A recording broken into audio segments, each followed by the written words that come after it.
Assalamualaikum warahmatullahi wabarakatuh. Kembali lagi bersama saya Aswin Perdana Putra Arif.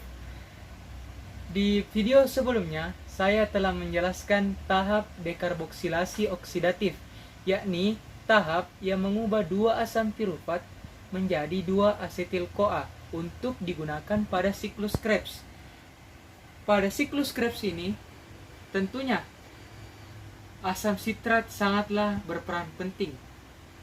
Pernahkah kita memakan jeruk, baik itu jeruk nipis, jeruk bali, dan semua jenis citrus, pasti memiliki yang namanya asam sitrat.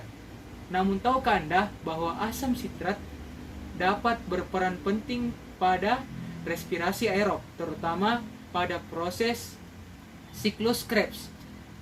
Pada siklus ini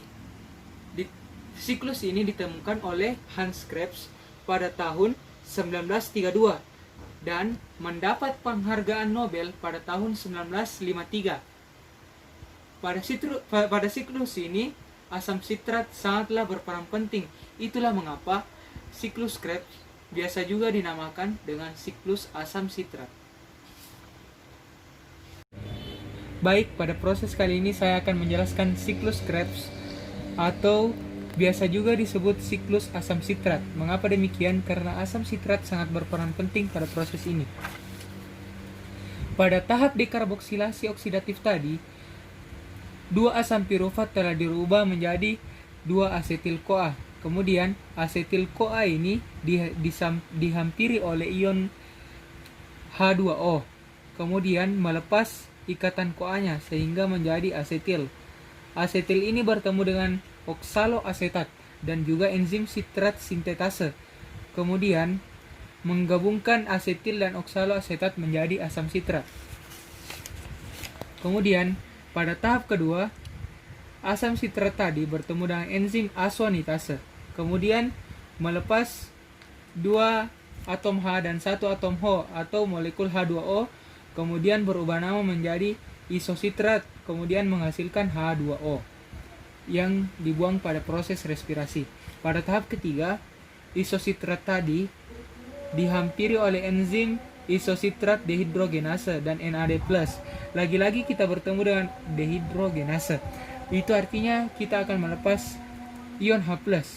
Ion H+ ini dilepas, kemudian diberikan kepada NAD+, menjadi NADH.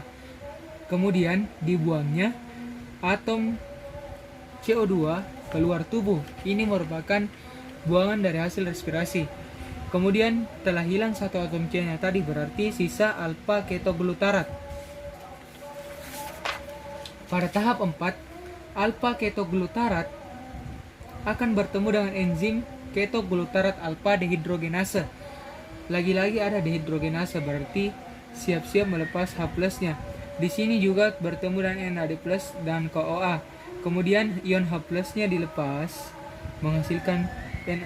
diberikan kepada NAD+, kemudian menghasilkan NADH.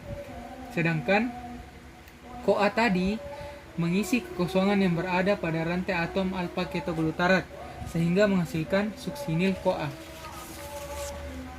Kemudian pada tahap kelima, suksinil CoA bertemu dengan enzim suksinil CoA sintetase dan juga GDP dan fosfat. Kemudian ini menyebabkan lepasnya CoA tersebut dibuang. Kemudian GDP tadi bertemu dengan ion fosfat menghasilkan GTP. CoA keluar dari proses ini.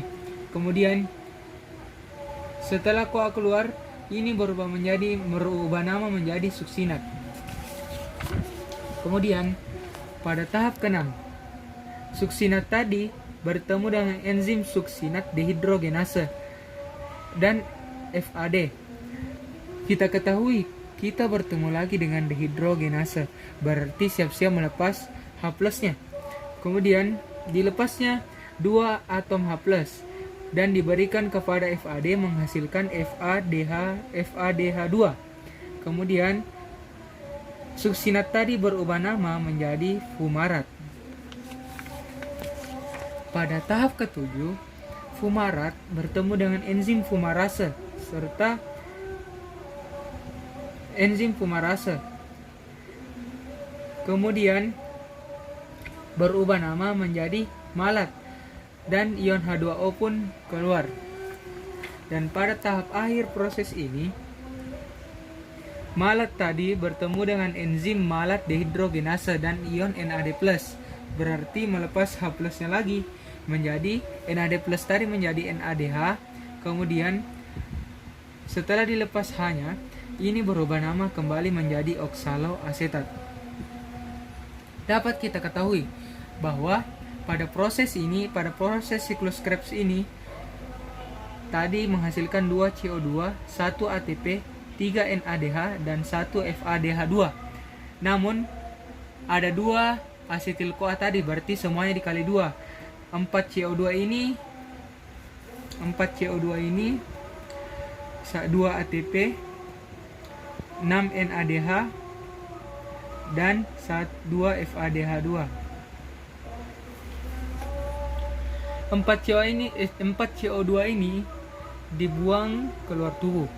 Kemudian 2 ATP dipakai dan juga ini 6 NADH dan 2 FADH2 merupakan kurir elektron. Mengapa demikian? Karena ini memuat banyak muatan elektron.